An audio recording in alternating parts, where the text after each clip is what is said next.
there's this feeling of like anything could happen, and it's a beautiful concept that with the materials and with what you know and with the time that you have, you can make something that comes out of the moment. And that magic or that sense of possibility is something that I've noticed lately where I just go, wow, it's just being in awe of that impulse.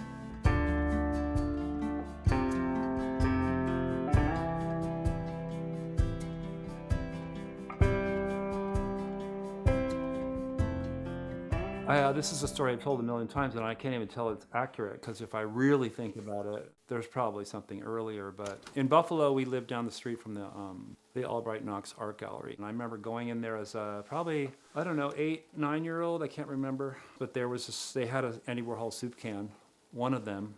I stood in front of it, and I looked at it, and I thought, whoa, I love that. By the time I was in high school, I was hanging out in the art room at Garfield, and I was burning and printing the screens for posters and T-shirts and all that for Garfield, the Bulldogs, the spaghetti chicken dinner, all this stuff.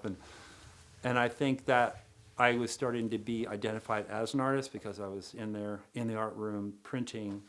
At some point I ended up at the U as a junior, and then I had to declare my major, and I thought, okay, I'm just going to go into painting. I hadn't ever made a painting. I was a junior in college. Someone like me, you stumble into it, and next thing you know, you're having shows, making art on demand with deadlines, and you're trying to come up with themes, and you're trying to work with your materials, and there is an arc to doing it out of impulse and necessity, and then there's this grace that happens at someone my age where you can feel the excitement of having a moment with my studio, and I'm in front of a paper, or I'm working on a canvas. The idea is that you're going to go into the studio and break the bounds of those limits and do something that's spectacular that even you would be like, oh my God, I didn't think I could do that. That's the whole idea. I can feel the challenge. What kind of things do I have to do today to outdo my own limited skills? And it can be intimidating. So that's when I started, when I do the postcards in the morning, I often go in and I take a glance at the painting, and I go over to my postcard desk and make a few silly little things. And then sometimes I'll make one or two, and then one of them will turn out really cool, and I'll have a tiny little surprise, like, wow. And then you take that little bit of confidence, happiness, whatever, and leverage it as you face the painting.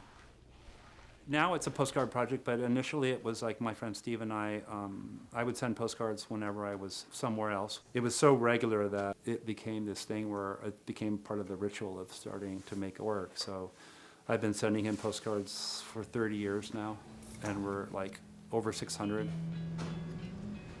When you can let go of the fear of making a really large error, that opens up all sorts of really good possibilities. If I'm lost about like what the next move is, I will at some point just make a move.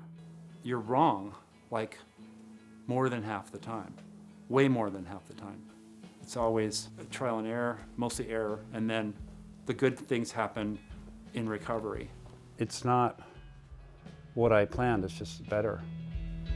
From the Chesapeake to the streets of New Haven, I've spent 10 times what I've been saving.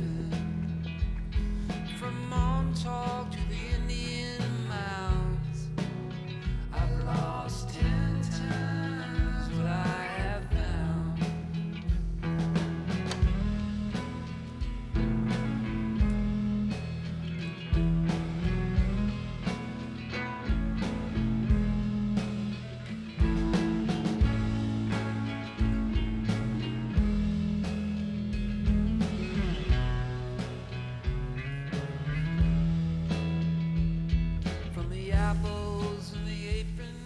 When you're making something, in the quiet of it, the possibilities are still as open as they've ever been, but now you can sort of go, oh my God, I could go anywhere with this.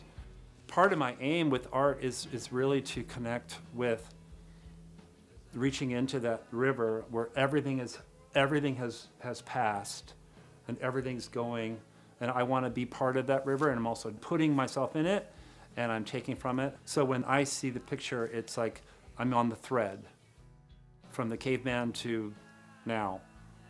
It's all a big thread. I'm hoping that the viewer sees something that's authentic, you know, whether or not they like it or not. I'm not trying to blow anybody away with like skillful moves or anything like that.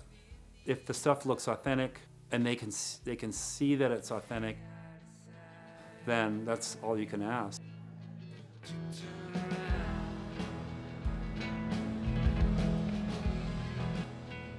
Whiting's solo show, Refuge, runs now through November 1st at Greg Kucera Gallery in Pioneer Square. Hours and location are at gregkucera.com.